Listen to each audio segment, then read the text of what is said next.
ಒಂದೂರಿನಲ್ಲಿ ಒಕ್ಕಣ್ಣ ವಿಧವಾ ಸ್ತ್ರೀಯೊಬ್ಬಳು ತನ್ನ ಪುಟ್ಟ ಮಗುವಿನೊಂದಿಗೆ ವಾಸವಾಗಿದ್ದಳು. ಪ್ರತಿದಿನ ಮುಂಜಾನೆ ಎದ್ದು ಅಕ್ಕಪಕ್ಕದ ಮನೆಗಳಲ್ಲಿ ಮುಸುರೆ ತಿಕ್ಕಿ ತನ್ನ ಮಗುವಿನ ಭವಿಷ್ಯ ಕಟ್ಟಲು ಪ್ರಯತ್ನಿಸುತ್ತಿದ್ದಳು. ಹೀಗೆ ಕಾಲಚಕ್ರ ಉರುಳುತ್ತಿತ್ತು. ಮಗು ಬೆಳೆದು ಪ್ರೌಢಾವಸ್ಥೆ ತಲುಪಿತು. ಮಗು ತಾಯಿಯ ಬಳಿ, ಅಮ್ಮ, ನಿನ್ನ ಒಂದು ಕಣ್ಣಿಗೆ ಏನಾಯಿತು ಕೇಳಿದಾಗ ಏನೋ ಒಂದು ಸುಳ್ಳು ಹೇಳಿ ತಪ್ಪಿಸಿಕೊಳ್ಳುತ್ತಿದ್ದಳು. ಆ ತಾಯಿಗೆ ತನ್ನ ಮಗ ತಾನು ಪಟ್ಟ ಕಷ್ಟಪಡದೆ ಜೀವನದಲ್ಲಿ ಒಬ್ಬ ಸ್ಥಿತಿವಂತನಾಗಬೇಕೆಂಬ ಹಂಬಲ ಮನಸ್ಸೊಳಗೆ ತಳವೂರಿತ್ತು. ಅದಕ್ಕಾಗಿ ಮಗನಿಗೆ ಯಾವುದಕ್ಕೂ ಕೊರತೆ ಬರದಂತೆ ನೋಡಿಕೊಳ್ಳುತ್ತಿದ್ದಳು. ಮಗು ಹಠ ಮಾಡಿತೆಂದು ಅವರಿವರ ಬಳಿ ಸಾಲ ಮಾಡಿ ಸೈಕಲ್ ಕೊಡಿಸಿದ್ದು ಆಯಿತು. ಹೀಗಿರುವಾಗ ಒಂದು ದಿನ ತಾಯಿ ತನ್ನ ಮಗನ ಶಾಲೆಗೆ ತೆರಳಿ ಮಗುವಿನ ವಿದ್ಯಾಭ್ಯಾಸದ ಕುರಿತು ಶಿಕ್ಷಕರ ಜೊತೆ ಮಾತಾಡಿ ಬಂದಳು. ಸಂಜೆ ಮನೆಗೆ ಬಂದ ಮಗ ಜೋರಾಗಿ ಕಿರುಚಿ ರಂಪಾಟ ಮಾಡಿದ. ಆ ತಾಯಿ ಮಗನಲ್ಲಿ ಯಾಕೆ, ಏನಾಯಿತು ಅಂತ ಕೇಳುವಾಗ, ಅಮ್ಮ, ನೀನಿನ್ನು ನನ್ನ ಶಾಲೆಗೆ ಬರಕೂಡದು. ನನ್ನ ಸಹಪಾಠಿ ವಿದ್ಯಾರ್ಥಿಗಳೆಲ್ಲ ನಿನ್ನ ಒಕ್ಕನ್ನು ನೋಡಿ ತಮಾಷೆ ಮಾಡುತ್ತಾರೆ ಎಂದು ಹೇಳಿಬಿಟ್ಟ. ತಾಯಿಗೆ ಮನಸ್ಸೊಳಗೆ ಅತೀವ ನೋವಾದರೂ ತನ್ನ ಮಗುವಿಗೆ ಮುಜುಗರ ಆಗಬಾರದೆಂಬ ಕಾರಣಕ್ಕೆ ಇನ್ನು ಶಾಲೆಗೆ ಬರಲಾರೆ ಎಂದು ಸಮಾಧಾನಿಸಿದಳು. ಮಗು ಬೆಳೆದು ಕಾಲೇಜ್ ಸೇರಿದ. ಈಗ ತನಗೆ ಬೈಕ್ ಬೇಕೆಂದು ಹಠ ಮಾಡತೊಡಗಿದ. ಕೈಯಲ್ಲಿ ನಯ ಪೈಸೆ ಇಲ್ಲದ ಆ ತಾಯಿ ತನ್ನ ಕತ್ತಿನಲ್ಲಿದ್ದ ಸರವನ್ನು ಮಾರಿ ಮಗನಿಗೊಂದು ಬೈಕ್ ತೆಗೆದುಕೊಟ್ಟಳು. ಮಗ ಕಾಲೇಜು ಮುಗಿಸಿ ಒಂದು ಕಂಪನಿಯಲ್ಲಿ ಕೆಲಸಕ್ಕೆ ಸೇರಿದ. ಒಳ್ಳೆಯ ಸಂಬಳ ಕೂಡ ಬರುತ್ತಿತ್ತು. ಇನ್ನು ತನ್ನ ಮಗನಿಗೆ ಮದುವೆ ಮಾಡಿಸಿ ತನ್ನ ಕರ್ತವ್ಯದಿಂದ ಮುಕ್ತಿ ಪಡೆಯಬೇಕೆಂದುಕೊಂಡಳು.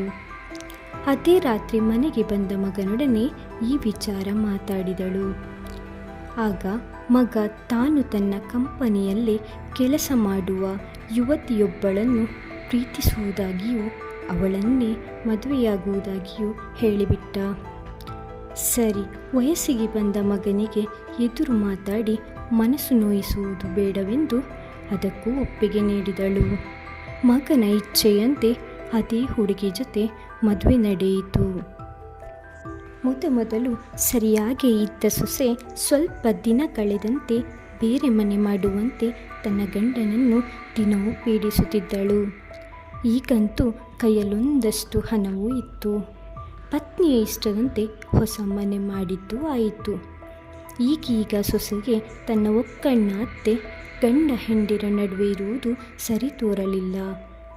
ಮತ್ತೆ ತನ್ನ ಗಂಡನ ತಲೆಗೆ ಹುಳ ಬಿಟ್ಟಳು. ಒಂದು ದಿನ ಮಗ ನೆಪವೊಂದನ್ನು ಹೇಳಿ ತಾಯಿಯ ವಾಸ್ತವ್ಯವನ್ನು ಹಳೆ ಮನೆಗೆ ವರ್ಗಾಯಿಸಿಬಿಟ್ಟ. ಈಗಂತೂ ಆ ತಾಯಿ ಸಂಪೂರ್ಣ ಕುಸಿದೇ ಹೋದಳು.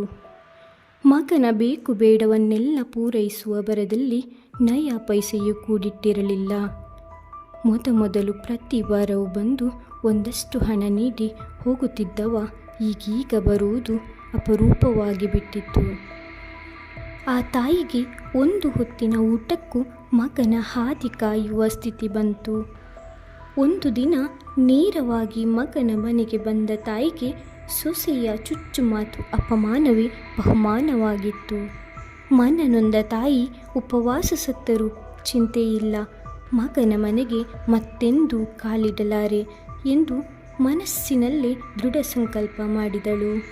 ನೇರವಾಗಿ ಮನೆಗೆ ಬಂದವಳೆ ವಿಪರೀತ ಜ್ವರದಿಂದ ಹಾಸಿಗೆ ಹಿಡಿದು ಬಿಟ್ಟಳು.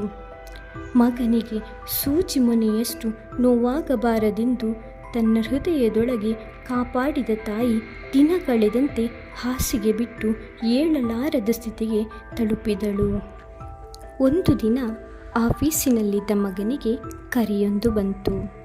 ನಿನ್ನ ತಾಯಿ ಇಂದು ಮುಂಜಾನೆ ತೀರಿ ಹೋದರು, ಚಿತೆಗೆ ಬೆಂಕಿ ಇಡುವುದಕ್ಕಾದರೂ ಬಾ ಎಂದಷ್ಟೇ ಹೇಳಿ ಕರೆ ಕಟ್ಟಾಯಿತು. ಸರಿ, ಇದೂ ಆಗಲಿ, ಮುಂದೆಂದೂ ಆ ಮುದುಕಿಯ ಕಿರಿಕಿರಿ ಇಲ್ಲವಲ್ಲ ಎಂದು ಎದ್ದು ನೇರವಾಗಿ ತಾಯಿಯ ಮನೆಗೆ ಹೋದ. ಹೋಗಿ ತಾಯಿಯ ಶವ ನೋಡುತ್ತಾನೆ. ಇವಳೇ ನನ್ನ ಹೆತ್ತ ತಾಯಿ ಎಂಬ ಸ್ಥಿತಿಗೆ ತಲುಪಿತ್ತು ಆ ತಾಯಿಯ ದೇಹ. ಶವದ ಕಣ್ಣಂಚಲ್ಲಿ ಇನ್ನೂ ನೀರಿತ್ತು. ಸರಿ, ಶವ ಸಂಸ್ಕಾರ ಮುಗಿಸಿ ಮನೆಗೆ ಹೊರಟು ನಿಂತ ಮಗನಿಗೆ ನೆರೆಮನೆಯಾತ ಒಂದು ಕಾಗದವನ್ನು ಕೈಗಿಟ್ಟು ಹೋದ.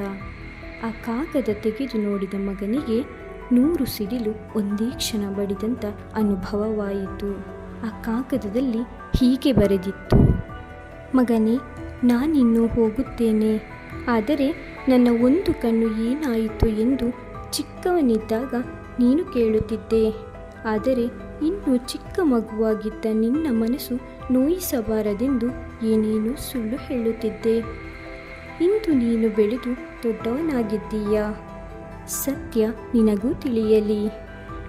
ನೀನು ಚಿಕ್ಕವನಿರುವಾಗ ಆಟವಾಡುವಾಗ ಕೋಲೊಂದು ತಾಗಿ ನಿನ್ನ ಕಣ್ಣು ಹೋಗಿತ್ತು. ನನಗೆ ಇನ್ನು ಆಗಬೇಕಿರುವುದಾದರೂ ಏನು? ತನ್ನ ಮಗನ ಜೀವನ ಹಾಳಾಗಬಾರದೆಂದು ನನ್ನ ಒಂದು ಕಣ್ಣನ್ನು ನಿನಗೆ ನೀಡಿದ್ದೆ. ಇಂದು ನಿನಗೆ ಈ ಒಕ್ಕಣ್ಣ ತಾಯಿ ಬೇಡವಾದೆ. ಪರವಾಗಿಲ್ಲ ಮಗು, ಆದರೆ ನನ್ನದೊಂದು ಪುಟ್ಟ ಕೋರಿಕೆ ಇದೆ. ನನ್ನ ಆ ಕಣ್ಣಿನಲ್ಲಿ ಎಂದಿಗೂ ನೀರು ಬರಬಾರದು ಎಂದು ಬರೆದಿತ್ತು. ಆಗ ಮಗನಿಗೆ ಅರಿಯದಂತೆ ಕಣ್ಣಲ್ಲಿ ಧಾರಾಕಾರವಾಗಿ ನೀರಿಳಿಯಿತು. ಧಗಧಗನೆ ಉರಿಯುವ ತಾಯಿಯ ಚಿತೆಯನ್ನೇ ನೋಡುತ್ತಾ ನಿಂತ ಮಗನಿಗೆ ತಾಯಿಯ ಕಾಲ ಕೆಳಗೆ ಬಿದ್ದು ಅಳಬೇಕೆನಿಸಿತು. ಆದರೆ ಕಾಲ ಮೀರಿತ್ತು. ಆ ಮಹಾದಾನಿ ತಾಯಿ ಈ ಭೂಮಿಯಿಂದ ಬಹುದೂರ ಸಾಗಿ ಗಗನದಲ್ಲಿ ಮಿನುಗುವ ತಾರೆಯಂತೆ ಹೊಳೆಯುತ್ತಿದ್ದಾಳೆ. ಆತ್ಮೀಯ ಮಿತ್ರರೇ, ತಾಯಿ ಎಂಬ 2 ಪದದಲ್ಲಿ ಅಸಾಧ್ಯವಾದ ತ್ಯಾಗವಿದೆ, ನೋವಿದೆ. ಮಕ್ಕಳ ಏಳಿಗೆಗಾಗಿ ಒಬ್ಬ ತಾಯಿ ಏನೆಲ್ಲ ತ್ಯಾಗ ಮಾಡಬಹುದೆಂದು ಒಂದು ಚಿಕ್ಕ ಕಥೆಯ ಮೂಲಕ ವಿವರಿಸುವುದು ಅಸಾಧ್ಯ. ತಾಯಿ ಎಂದರೆ ಅದು ದೇವರ ಪ್ರತಿರೂಪ. ಈ ಕತೆ ನಿಮಗೆ ಇಷ್ಟವಾದಲ್ಲಿ ಲೈಕ್, ಶೇರ್, ಸಬ್ಸ್ಕ್ರೈಬ್ ಮಾಡಿ.